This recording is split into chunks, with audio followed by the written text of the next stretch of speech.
আমরা এটার দাবি তুলছি অলরেডি, আমাদের যারা সিনিয়র আছেন তাদেরকে জানাইছি যে আমরা টেলিভিশনে কোনোভাবে ওনাকে আর দেখতে চাই না। টেলিভিশনে এই মানুষকে, উনি মানসিক বিকারগ্রস্ত। ওনাকে আমার কাছে মনে হচ্ছে যে মানে আমাদের অনেকের ধারণা যে উনি আসলে ওইভাবে সুস্থ না। সো তার জন্যে আসলে কিছু বলে নাই, এই ধরনের মানুষকে আমাদের অ্যাভয়েড করা উচিত। সো আমরা আমাদের কর্তৃপক্ষকে জানাইছি যে ওনাকে কোনোভাবে আমরা টেলিভিশনে আর কোনোভাবে দেখতে চাই না। ওনার একটা অতীত আছে, উনি কিন্তু এর আগে যখন বিচারপতি ছিলেন তখন কিন্তু ট্রাফিক সালাম না দেওয়ায় তাকে কিন্তু কান ধরিয়েছিল। তার মানে এরকম অসুস্থ মানুষ যখন যে পাওয়ারে ছিল, দেখেন এটা আমাদের বাংলাদেশের খুব দুর্ভাগ্য।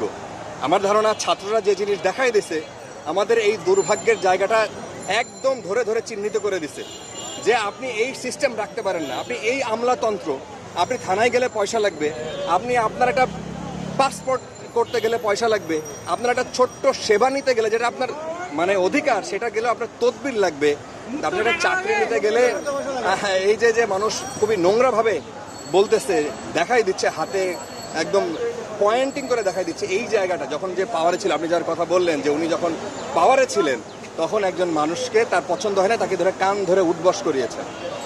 দেখেন ওই জায়গাটার অবসান চাই। আমরাও যদি এইরকম মানে আমাদের মধ্য থেকে যদি আমরা চাই যে একটু নিতে, ধরেন একটু অনুকম্পা নিতে, একটু সহায়তা প্রশাসনের কাছ থেকে, সেটা হওয়া উচিত না।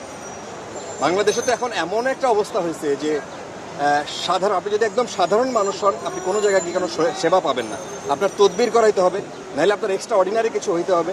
তো এক্সট্রা অর্ডিনারি তো প্রত্যেকটা মানুষ না, সেই জায়গার জবাবদিহিতার একটা জায়গা। ছাত্ররা যেটা বলছে, এই আন্দোলনের নিশ্চয়ই একটা শেষ আছে।